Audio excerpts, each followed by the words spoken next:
You must lift yourself by yourself. Yourself alone is your friend. Yourself alone is your enemy. These are words of Lord Krishna in the Bhagavad Gita, which is a really ancient yogic spiritual text that teaches humanity how to approach the battles and the daily struggles of our daily lives as true spiritual warriors. Lord Krishna, in stating what he does, is actually giving us a whole world of understanding of how we need to be in relationship with other people by first and foremost being in an amazing relationship with our own selves. I really did not understand this for such a long time, and so many of my friends and relatives and people close to me would always say that I am way too nice of a person and nice people get taken advantage of. It happens all the time. We see it happen. And, to some extent, all of these people were correct. My kindness definitely has gotten taken advantage of many times by many people. And yet I learned through my understanding of the fourth step of the Spiritual Warrior Program journey and my new book, The Way of the Goddess, that I needed to start to turn this love and this compassion and this feeling of friendship I had with many other people back to myself, so that I could actually love and empathize and be a true friend to others by actually being my own friend first and foremost. This step was so hard for me to learn. I spent so many years in a pattern of self-betrayal. I felt that if I could please other people, if I could win the approval of other people, if I could be the most amazing possible friend to other people, then I would somehow be taken care of in that equation. I would have my needs met by taking care of the needs of other people. A lot of us are brought up with this kind of conditioning, but what I learned the really, really hard way is that I actually needed to become my own best friend. And I learned this through an experience of one of my friendships actually starting to crumble. I've written about it in my fourth chapter of the book, and how I did everything I could to support this person. I really came from my heart, I really cared, I really went out of my way to help this person. And this person on the receiving end of this was not really ready, first of all, to receive what messages I had for this person. Eventually they did receive it and felt that it was the best gift that they ever received to really become strong from within. Of course, when it was given, when the gift of truth and compassionate telling of that truth was given by me to this friend, it was strongly rejected to the point where actually this so-called friend wanted to kill me. It was such an intense experience to hear this and to experience this. But because I had surrendered myself to cultivating the power of love now from the inside out, rather than trying to do it from the outside in, I was able to really love my own self through this whole ordeal. Every day when I was going through basically a whole tunnel of betrayal, not only by one person who I trusted and cared for, but by many people I really trusted and really deeply cared for as being like my own family.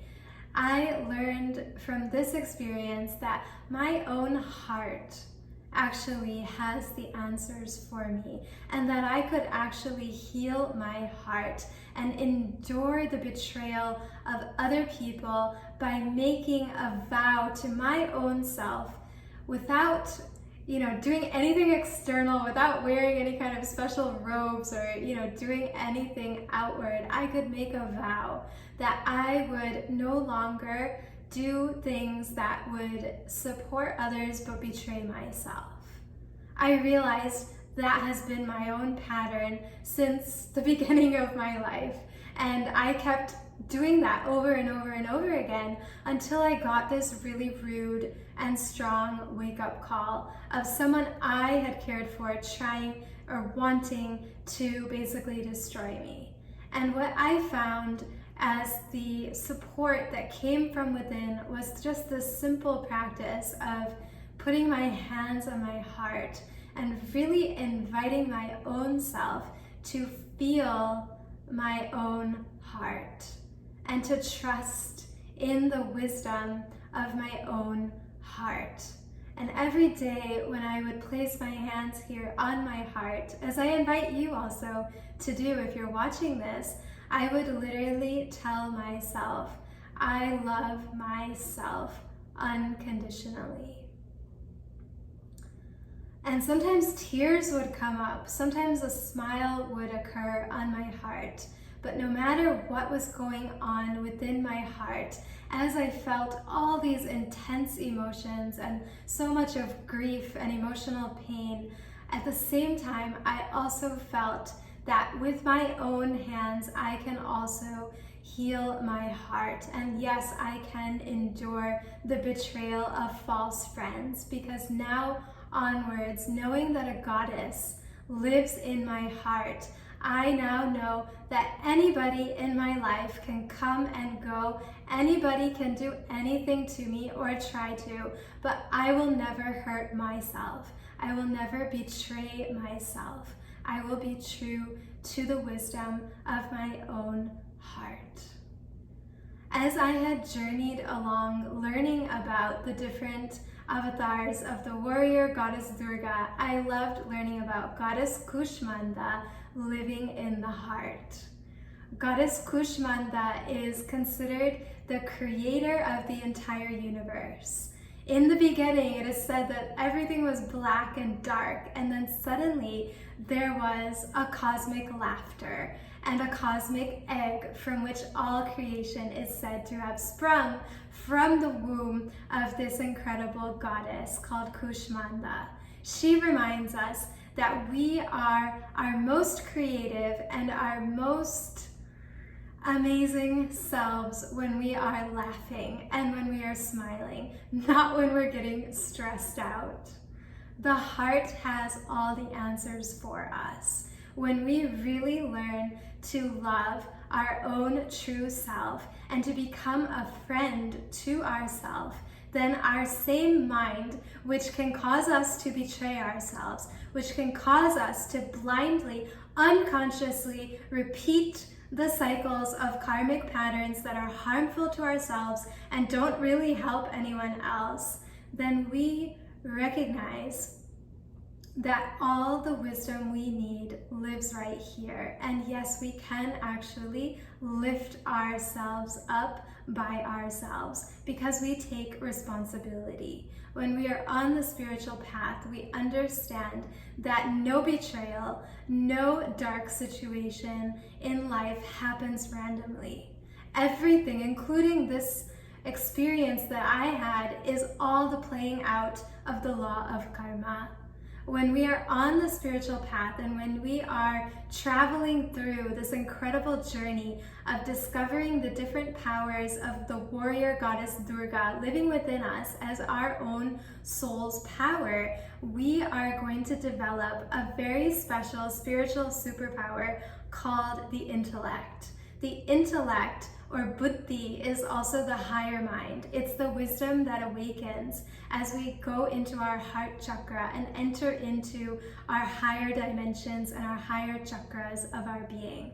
It is the intellect that can actually help us, that is actually a friend of our mind. Our higher mind becomes a friend of our lower mind. And it is through developing the strength of our intellect that we are able to truly lift ourselves by ourselves, because we will first and foremost not take anything for granted, and we will question everything. And we will question it from our heart sense of feeling and knowing, and really feeling everything that comes into our heart without attaching to anything. And while remembering that we are this laughing, smiling, radiantly loving goddess, and that she lives here within our own heart.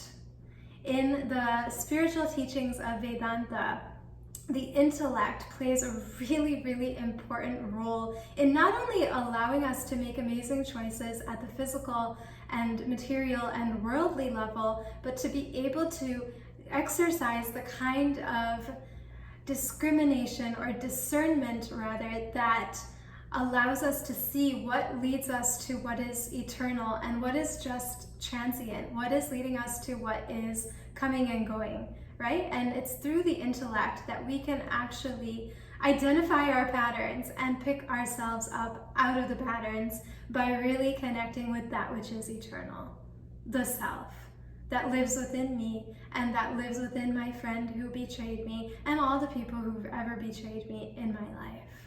The self in me is the same as the self in you. And when I truly love myself, I will truly love yourself, because you and I are none but that one self. And so through this heartbreak, through this betrayal, simply by resolving and committing to love my own self, through everything, every loss I experienced, I got to really, truly love those who had hurt me. And therefore, I didn't need to play out any more karmic scripts with any characters who were there to awaken me through the experience of the darkness of their rage and hatred towards me. I instead got to really, really awaken my intellect to a whole new level. In Swami Parthasarthi's teachings, who is an incredible philosopher saint who I have studied with, of the teachings of Vedanta, he talks about how Satan in the Christian tradition is like the mind with all of its desires. The mind is constantly wanting things. It's wanting friendship, it's wanting approval, it's wanting love. But when we say to the mind that I am Christ, I, the intellect, the higher mind, the buddhi within me is Christ, then just as Jesus Christ once famously said to Satan, "Get thee behind me, Satan, I shall have none at thy hands."